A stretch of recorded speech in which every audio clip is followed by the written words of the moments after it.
Salut tout le monde, c'est Alexandra de la chaîne Korean Study. Alors du coup, on va faire un... Je regarde là, je suis désolée, vous voyez une petite liste de notes là. Pour être sûre de rien oublier, donc je vais faire un bilan du premier semestre que j'ai fait en tant qu'étudiante en LEA anglais-coréen. Du coup, je vais commencer par les bons points. Donc oui, pour ceux qui ne savent pas, regardez mes vidéos précédentes, j'ai expliqué comment je suis rentrée dans cette licence, parce que du coup je suis rentrée directement en deuxième année. Donc là j'ai expliqué dans une autre vidéo, donc je vous invite à y aller et à revenir ici après, ou faire comme vous voulez, mais voilà, regardez les deux. Du coup, je vais vraiment regarder souvent, je suis désolée, du coup je vous regarde pas, c'est pas bien, je suis désolée. Donc du coup en fait je vais commencer avec les bons points et ensuite on va continuer avec les points négatifs qui parfois sont compensés par des bons points mais je ne peux pas tout de suite dire. Bref, j'essaie d'organiser ça, mais ça va être un petit peu le bazar quand même. Et à la fin de la vidéo, ou sinon je sais pas encore si la vidéo va être longue ou pas, donc s'il faut je couperai la vidéo en deux. Mais j'ai une amie qui est juste là cachée que vous ne voyez pas, donc moi ça me fait très bizarre parce que c'est la première fois que je tourne une vidéo et qu'il y a quelqu'un qui me regarde parler bêtement à mon téléphone. Qui est ma caméra. Donc du coup voilà, si jamais je rigole, si je regarde par là, c'est normal, j'ai ma pote qui est là. Et elle viendra en fait pour vous expliquer elle et son expérience, parce qu'elle est là depuis le début, donc depuis la L1, et aujourd'hui elle est en L2 avec moi. Du coup on commence, les bons points. Déjà c'est une licence, donc du coup c'est bien parce que ça te donne un niveau d'études qui est reconnu, pas comme le DU de coréen dont j'ai fait une vidéo également. Ça peut te diriger vers un master qui est spécialisé parce que généralement les licences sont plus ou moins spécialisées et en fait la licence de LEA anglais-coréen, enfin toutes les LEA c'est assez large, c'est assez vaste on va dire, enfin pour moi je trouve, parce que tu peux partir dans plusieurs masters. Donc là j'ai écrit les différents masters qu'il y a. Il y a licence pro tourisme, donc tu passes d'une licence pour repartir une licence pro vers le tourisme. Tu peux faire du master relations internationales, tu peux faire un master management et administration des entreprises, un master commerce international, un master de l'enseignement et un master FLE. Donc ça fait quand même pas mal de masters, pas mal de possibilités, et encore ça c'est ce que font généralement les gens, mais après il y a d'autres possibilités aussi. Du coup, ah oui, une question qui me revenait souvent c'est est-ce que t'as beaucoup de devoirs, comment ça marche, est-ce qu'il faut une grosse organisation? Donc faut savoir que moi du coup je travaille à côté, donc tous les week-ends je travaille dans une boulangerie, donc du coup il me faut vraiment une grosse organisation pour moi, parce que du coup il faut que j'ai fait mes devoirs toute la semaine, il faut que j'évite de ramener des trucs à faire le week-end parce que je travaille, donc j'ai moins de temps. Du coup après sinon une licence en fait généralement, en tout cas une licence de langue, parce que moi j'ai fait LLCE anglais avant de faire la licence LEA anglais-coréen, et en fait on n'a pas beaucoup de devoirs. Par contre, il y a énormément de travail personnel à faire. Donc du coup, ça va être bosser ton vocabulaire, bosser toi-même la grammaire, les points que tu n'as pas compris, bosser à l'avance les choses. Des fois, ça va être du travail plutôt sympathique, du style te regarder des vidéos en anglais ou dans la langue que tu apprends, ou en coréen. Par exemple, moi, je me regarde des dessins animés en coréen. Pororo, je me regarde.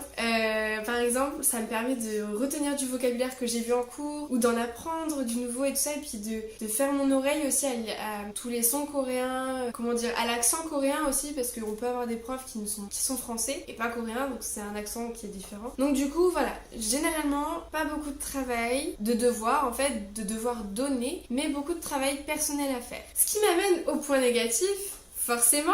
Les bons points, il y en a d'autres qui vont arriver dans les points négatifs, hein, comme j'ai dit tout à l'heure, mais voilà. Donc le problème, mais ça c'est pas que dans ma fac, c'est dans un peu toutes les facs, c'est que certains profs ne sont pas agréés. C'est-à-dire qu'en fait, ils n'ont aucun diplôme pour être prof. Donc, déjà qu'au lycée, on se plaint certaines fois, ou même au collège, que certains profs ne sont pas du tout pédagogues, qu'ils ne t'apprennent pas correctement les choses, parce qu'ils n'ont pas, la pédagogie en eux, en fait, ils savent pas comment t'expliquer les trucs. Là, en fait, c'est juste des professionnels qui viennent et qui te font ton cours. T'es en mode... ok. Donc du coup, tu te retrouves avec des cours qui sont mal organisés. Bon, heureusement, on apprend des trucs, mais on va pas apprendre autant de choses que, en fait, ce qu'on s'imaginait. Par exemple, là, j'ai une prof qui est dans ce cas-là, et on avait deux cours avec elle au troisième semestre, du coup, premier semestre de la L2. C'était compta et management. Du coup, alors c'est super parce que pratiquement tout le monde a eu des super notes. Alors là au moins on est content de la moyenne, on est refait, mais c'est nul quoi. C'est court, on compte le nombre de fautes, on s'amuse avec des copines à compter le nombre de fautes dans les diapos. C'est pas très flatteur. Après, ouais, voilà, il y a des trucs qu'on apprend. Et moi, j'ai jamais fait de tout ce qui est économie, ça date de la seconde, donc ça date d'il y a 5-6 ans, truc comme ça, donc ça date d'il y a perpète. Donc c'est comme si j'ai jamais fait d'économie de ma vie. Mais là, en fait, j'ai rien appris. Enfin, si, j'ai appris un, deux trucs. Mais du coup, ça, c'est vraiment le point négatif, c'est qu'on a des profs, des fois, ils sont pas faits pour ça, quoi. C'est pas des profs, en fait.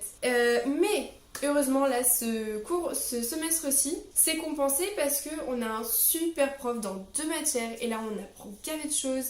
Le mec est hyper compétent, donc ça relève le niveau. Mais en attendant, si on l'a tous les semestres, on est en mode... À la fin de la licence, je suis censée pouvoir trouver du boulot.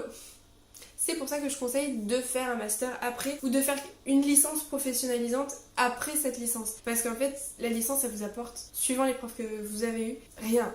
Pas grand chose. Un début de connaissance, mais pas suffisant pour travailler en fait. Je regarde les petits points que j'ai dit là.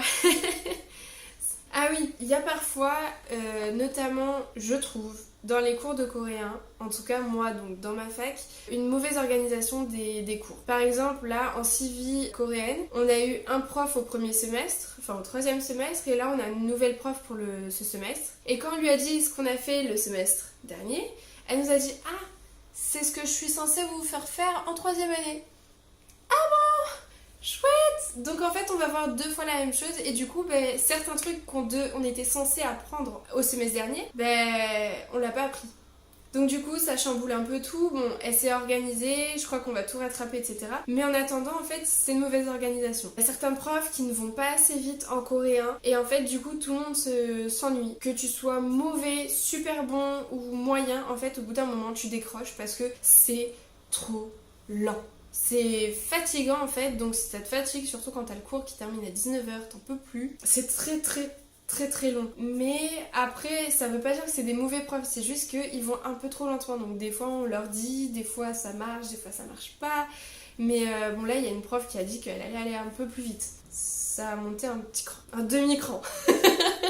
Voilà, on va dire ça. Mais voilà, c'est... Du coup en fait, il y a une mauvaise organisation parfois de certains profs parce que du coup... Nos cours de coréen, je ferai une vidéo sur qu'est-ce que la LEA et je vous détaillerai toutes les matières et tout ça. Tout ce qui est majeur, mineur, etc. Mais en gros, on a 3 profs de coréen et en fait, on se retrouve à faire 3 fois la même chose. Mais de manière différente, pas au même moment.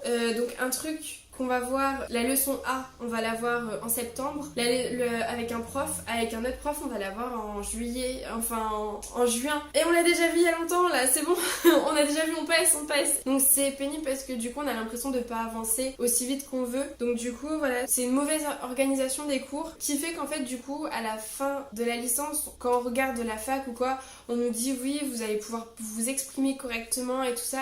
Mais en fait, si tu suis juste tes cours et que tu bosses pas de toi-même et que tu fais pas ton travail perso justement, tu seras jamais capable de parler en fait, tu seras jamais capable de faire une rédaction comme ce qu'ils disent. On est censé en 3e année de pouvoir écrire des CV, faire des lettres de motivation en coréen. Alors on en est très loin, là je suis en L2, je me dis mais l'an prochain, soit on va douiller si on le fait, soit on le fera jamais en fait. Donc voilà, c'est assez compliqué, c'est ça qui m'a déçue en fait. Sinon, je tiens à dire que je suis quand même super contente d'être là dans cette licence, c'est quand même trop bien. Ah oui, une autre mauvaise nouvelle, mais ça par contre c'est pas pour ma fac, c'est vraiment pour toutes les facs, c'est que les facs n'ont plus d'argent. Donc du coup, ce qu'ils font, c'est qu'ils suppriment une quinzaine d'heures, quinzaine d'heures dans un semestre, ce qui est énorme en langue, surtout que les langues, on a besoin de s'entraîner tout le temps, donc d'avoir le cours régulièrement. Là, la phonétique par exemple, on s'est retrouvé avec 1 mois sans rien. La traduction aussi pareil.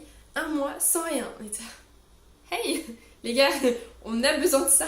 Donc ouais, c'est vraiment pénible en fait. Donc du coup, mais ça la fac elle y peut rien, c'est juste ils ont pas assez de sous pour payer les profs. Les profs coûtent apparemment cher, suivant leur master, enfin suivant s'ils sont doctorants ou docteurs ou enfin s'ils ont un master et tout ça. Et donc du coup pour compléter et compenser ce manque d'heures, du coup ils nous ont créé ce qu'on appelle les TEA à La Rochelle. Je sais pas si ça a le même nom un peu partout, mais voilà. À La Rochelle ils appellent ça les TEA. Qu'est-ce qu'un TEA? C'est du travail devoir maison en gros, qui est plus ou moins noté. Il y a certains profs qui l'ont noté, d'autres non. Les coefficients n'étaient pas les mêmes suivant le TEA, donc suivant la matière aussi. Et puis certains profs n'étaient pas au courant parce qu'il y a une mauvaise organisation de toutes les facs. Mais ça c'est dans toutes les facs, faut pas s'étonner, faut s'y attendre. Du coup certains profs étaient au courant des TEA et puis on leur disait oui c'est noté. Ah il faut que je fasse un TEA, ok. Ben, dernière semaine, juste avant la fin du semestre, qu'est-ce qu'ils font? Ils nous mettent ils nous mettent des TEA et du coup on avait gavé de travail à faire. On s'est retrouvés submergés de travail alors que la semaine d'après on avait nos partiels. On n'avait pas de semaine de révision. La fin du semestre était bien compliquée et on s'est tous ramassés au même niveau. Il y en a pas un qui a... Enfin si, il y en a peut-être un qui sort du lot mais... Tous, on est au même niveau, on est tous dans le même pétrin, c'était vraiment compliqué pour tout le monde. Enfin, du coup, pour les TEA, c'est pas cool. Mais du coup, en fait, on s'est retrouvés à faire nos TEA, à faire nos devoirs et à ne pas faire notre travail personnel. Donc du coup, quand il y avait un contrôle, on se retrouvait à réviser 2-3 jours à l'avance, alors qu'en fait, normalement, on aurait pu commencer à bosser dès le départ. Et là, en fait, parce qu'on avait tellement de choses à faire, parce que du coup, il y avait une mauvaise information des profs, donc du coup, nous, on n'a pas réussi à s'organiser correctement aussi. Je dis pas que c'est que les profs, c'est aussi nous, mais on est tous dans le même cas parce que il y a une mauvaise information, une mauvaise coordination qui fait que voilà, on s'est perdu quoi. Ouais, du coup voilà, travail mal organisé. Donc du coup en fait pour réussir ça, il faut avoir une très très bonne organisation de base pour pouvoir ajouter toujours, si jamais il y a des surprises, pouvoir rajouter ces surprises là. Et donc c'est pour ça il faut être organisé. Faut pas se dire oh je ferai au fur et à mesure. Non, c'est dès que t'as le truc, bam tu le fais, tu commences et puis c'est tout. Même si t'es fatigué, même si, enfin voilà. C'est comme au lycée, comme au collège, ça marche de la même manière. Sauf que là en fait y a personne pour te dire fais tes devoirs, on va les corriger, voilà, c'est à toi de le faire tout seul en fait. Si vous voulez que je vous fasse une vidéo sur l'organisation, enfin en tout cas comment moi je m'organise, n'hésitez pas. Je le ferai avec plaisir parce que j'adore tout ce qui est organisation et tout ça. Donc parce que de base je suis pas quelqu'un d'organisé, donc je me suis forcée à l'être depuis ma terminale et du coup ouais, y a pas de souci, ça me ferait vraiment très plaisir de le faire d'ailleurs. Ah oui, et pour répondre à la question qu'on m'a posée plein de fois, est-ce que tu es capable de communiquer avec des natifs? Alors, oui, je peux parler avec des natifs. De manière fluente, enfin bilingue, que ce soit automatique, non. Je peux parler mieux à l'écrit qu'à l'oral, parce que en France, on n'est pas connu pour être très fort à l'oral, pour avoir un enseignement comme ça. Donc il faut s'entraîner tout seul, et j'ai pas eu trop le temps de le faire, et je l'ai toujours pas trop en ce moment.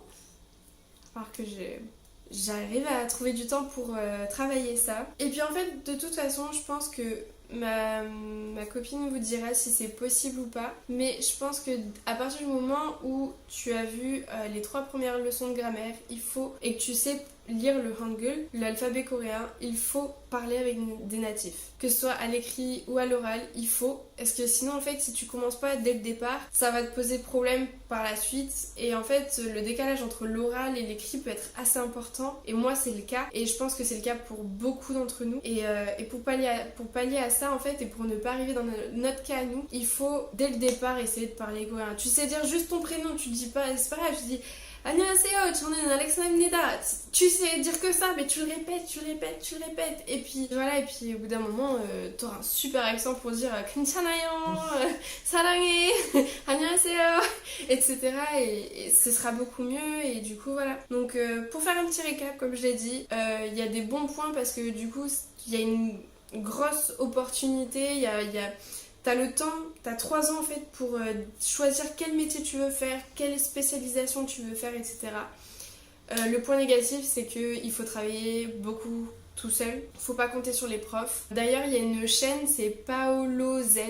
Il a appris le coréen en autodidacte, donc tout seul, pendant 1 an. Et clairement, à l'oral, il a un meilleur coréen que moi. Parce qu'il s'entraîne vachement à l'oral. Et en fait, même lui, il le dit qu'en 1 an de coréen, il parle beaucoup mieux coréen en 1 an en travaillant tout seul qu'en ayant fait une LEA anglais-chinois. Et il est au bout de sa 3e année. Donc voilà, vous avez votre réponse. Faut travailler énormément tout seul, faut pas compter sur les profs pour vous enseigner le coréen.